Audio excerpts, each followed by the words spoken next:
Shalom, selamat pagi Bapak Ibu Saudara yang dikasihi Tuhan. Kita patut bersyukur pagi hari ini kita boleh bangun dengan tubuh yang segar. Kita boleh diberikan kesehatan dan patutnya kita bersyukur untuk memberikan syukur kita melalui pujian di pagi hari ini. Mari kita akan sama-sama tundukkan kepala kita. Kita mau siapkan hati kita untuk memuji dan mengagungkan nama Tuhan.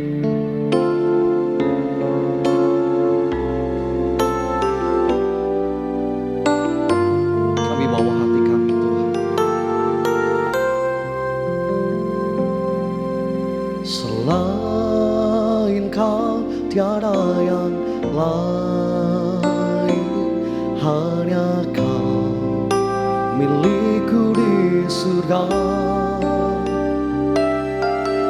Sekalipun dagingku lenyap, hatiku lelah tak berdaya.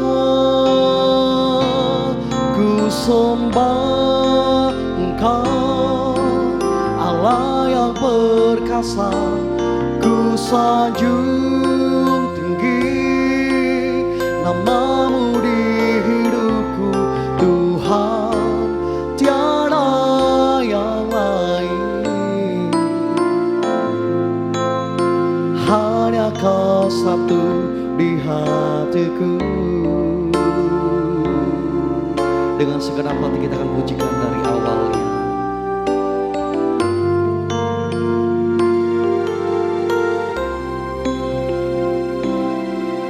Selain Kau tiada yang lain, hanya Kau milikku di surga.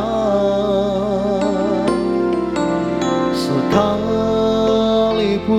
dagingku lenyap, hatiku lelah tak berdaya. Ku sembah Engkau, Allah yang perkasa. Ku sanjung tinggi nama-Mu di hidupku, Tuhan, tiada yang lain. Hanya Kau satu di hatiku. Ku sembah Engkau, Allah yang perkasa. Ku sanjung tinggi nama-Mu di hidupku, Tuhan, tiada yang lain. Hanya Kau satu di hatiku. Ku sembah Engkau, Allah yang perkasa. Ku sanjung tinggi nama-Mu di hidupku, Tuhan, tiada yang lain.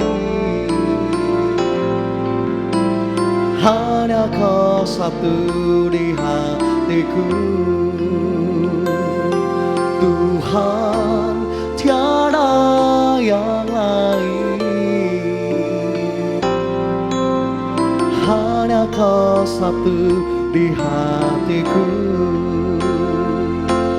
Tuhan, tiada yang lain. Hanya Kau satu di hatiku. Mari sembah, mari naikkan syukur-Mu. Haleluya, haleluya. Kami sembah, kami agungkan hanya nama-Mu, Tuhan. Haleluya, haleluya. Shikiara la la mayara la bo, shikiara la la bo. Haleluya,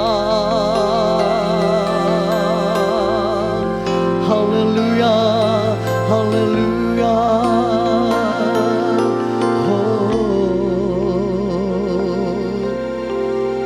Tuhan Yesus, kami bersyukur Tuhan karena Tuhan begitu baik.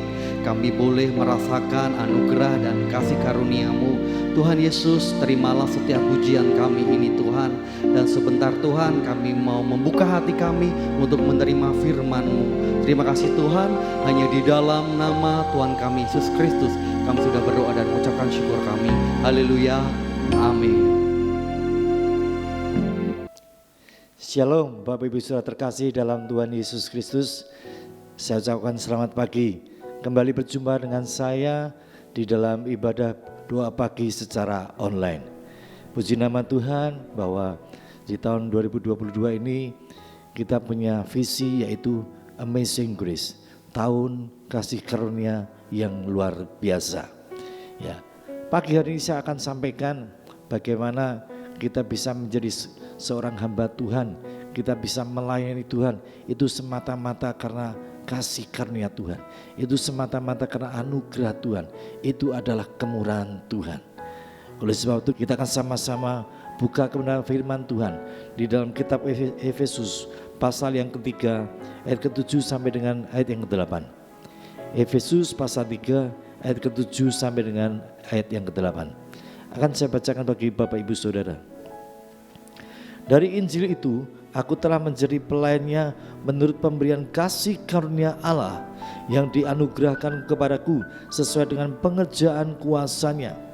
Kepadaku yang paling hina di antara segala orang kudus telah dianugerahkan kasih karunia ini untuk memberitakan kepada orang-orang bukan Yahudi kekayaan Kristus yang tak terduga itu. Demikian firman Tuhan. Nah, saudaraku terkasih dalam Tuhan Yesus Kristus, di sini kita bisa melihat jelas Rasul Paulus berkata, kalau dia bisa melayani Tuhan, memberitakan Injil kepada orang-orang bukan Yahudi, itu adalah dianugerahkan. Itu merupakan kasih karunia yang Tuhan berikan kepada Rasul Paulus. Demikian juga dengan kita sebagai para pelayan Tuhan, kita sebagai hamba-hamba Tuhan. Kalau hari ini kita bisa melayani Tuhan, itu semata-mata karena kasih karunia Tuhan. Itu adalah kesempatan yang Tuhan berikan kepada kita sebagai orang percaya. Itu anugerah yang sangat luar biasa. Karena ada banyak orang yang tidak bisa melayani Tuhan. Kenapa? Karena orang itu tidak diberikan kasih karunia untuk melayani Tuhan.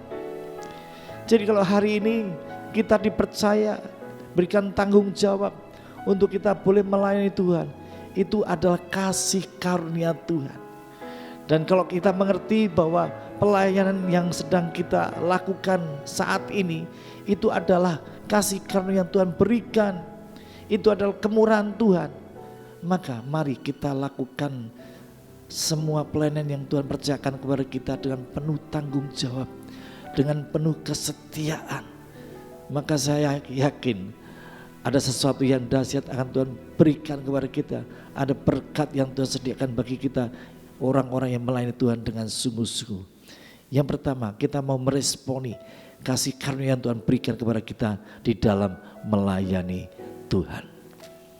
Yang kedua, kita akan melihat di dalam kitab Efesus pasal 4 ayat yang ke-7. Efesus pasal yang keempat ayat yang ke-7. Akan saya bacakan bagi Bapak Ibu Saudara. Tetapi kepada kita masing-masing telah dianugerahkan kasih karunia menurut ukuran pemberian Kristus. Ya, dengan jelas firman Tuhan katakan ya bahwa telah dianugerahkan kasih karunia menurut ukuran pemberian Kristus. Ya. Jadi di sini kita bisa melihat bahwa kasih karunia dalam melayani Tuhan ya kepada seorang itu berbeda dengan seorang yang lain. Tuhan memberikan kasih karunia dalam melayani Tuhan pribadi dengan pribadi yang lain itu tidak sama. Sebagai contoh, mungkin ada seorang pendeta yang diberikan kapasitas memimpin 50 jemaat. Mungkin pendeta yang lain diberikan kapasitas 500 jemaat. Dan mungkin seorang pendeta yang lain diberikan kapasitas melayani 5.000 jemaat. Bahkan lebih lagi yang lain mungkin diberikan jemaat 50.000. Ya, ini berbeda-beda satu dengan yang lain. Seorang pendeta yang punya kapasitas 50 jemaat tidak bisa iri hati kepada pendeta yang diberikan kapasitas 500 jemaat. Sedangkan orang yang memiliki kapasitas 500 jemaat tidak bisa iri kepada pendeta yang diberikan kasih karunia 5.000 jemaat. Dan sebaliknya, seorang gembala sidang yang diberikan kapasitas 5.000 jemaat tidak bisa memandang rendah kepada hamba Tuhan yang diberikan kapasitas 500 jemaat. Demikian juga seorang pendeta yang punya kapasitas 500 jemaat tidak bisa memandang rendah kepada hamba Tuhan yang memiliki kapasitas 50 jemaat. Ya, karena masing-masing sudah diberikan ukuran dan takaran yang sudah ditentukan oleh Tuhan kita Yesus Kristus. Sehingga kita tidak bisa saling mengiri dengan yang lain. Kita tidak bisa memandang rendah atau menganggap seorang pendeta yang hanya memiliki 50 jemaat dianggap gagal dalam melayani Tuhan. Ya. Tetapi mari kita belajar, apapun yang ukuran kapasitas yang Tuhan berikan dalam kehidupan kita sebagai orang-orang percaya, kita tetap mau setia dan penuh tanggung jawab melakukan pelayanan tersebut. Itu bukan cuma untuk gembala sidang atau pendeta, mungkin juga penginjil. Ada penginjil kelas yang memang melayani dari desa kepada desa yang lain. Penginjil yang lain melayani dari kota kecil kepada kota kecil yang lain. Sedangkan yang lain bisa dipakai Tuhan melayani dari satu kota besar kepada kota besar yang lain. Bahkan mungkin seorang penginjil dipercayakan bangsa-bangsa sudah keliling dunia dari berbagai negara untuk melayani Tuhan. Nah, semua kembali bahwa kapasitas kasih karunia yang Tuhan berikan kepada seseorang itu tidak sama dengan orang yang lain. Tetapi mari kita belajar seberapa banyak kapasitas yang Tuhan berikan, ukuran kasih karunia yang Tuhan berikan di dalam kehidupan kita. Kita mau belajar, kita setia melayani dengan penuh tanggung jawab, dengan penuh ketekunan. Saya yakin berkat akan menanti dalam kehidupan kita sebagai orang percaya. Yang kedua, yang ketiga, yang terakhir, kita akan buka dalam Filipi pasal 1 ayat yang ke-7. Filipi pasal 1 ayat yang ke-7. Akan saya bacakan bagi Bapak Ibu Saudara. Memang sudahlah sepatutnya aku berpikir demikian akan kamu semua, sebab kamu ada di dalam hatiku. Oleh karena kamu semua turut mendapat bagian dalam kasih karunia yang diberikan kepadaku, baik pada waktu aku dipenjarakan maupun pada waktu aku membela dan meneguhkan berita Injil. Yang ketiga, Bapak Ibu Saudara terkasih dalam Tuhan Yesus Kristus, Rasul Paulus berkata, beliau mendapatkan kasih karunia untuk menderita aniaya karena nama Yesus. Ya. Saudara terkasih dalam Tuhan Yesus, saya mau sampaikan, untuk kita bisa mengalami aniaya, disiksa karena nama Yesus, itu bukan kemauan kita. Itu adalah kasih karunia yang Tuhan berikan kepada setiap orang-orang percaya, hamba-hamba Tuhan yang memang dipilih untuk mengalami aniaya di dalam melayani Tuhan.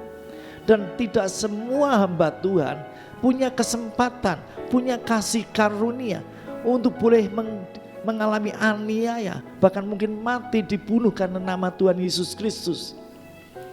Firman Tuhan katakan, barang siapa ditetapkan mati oleh pedang, maka dia akan mati oleh pedang. Barang siapa ditetapkan untuk masuk dalam penjara, maka dia akan dipenjara. Apa artinya?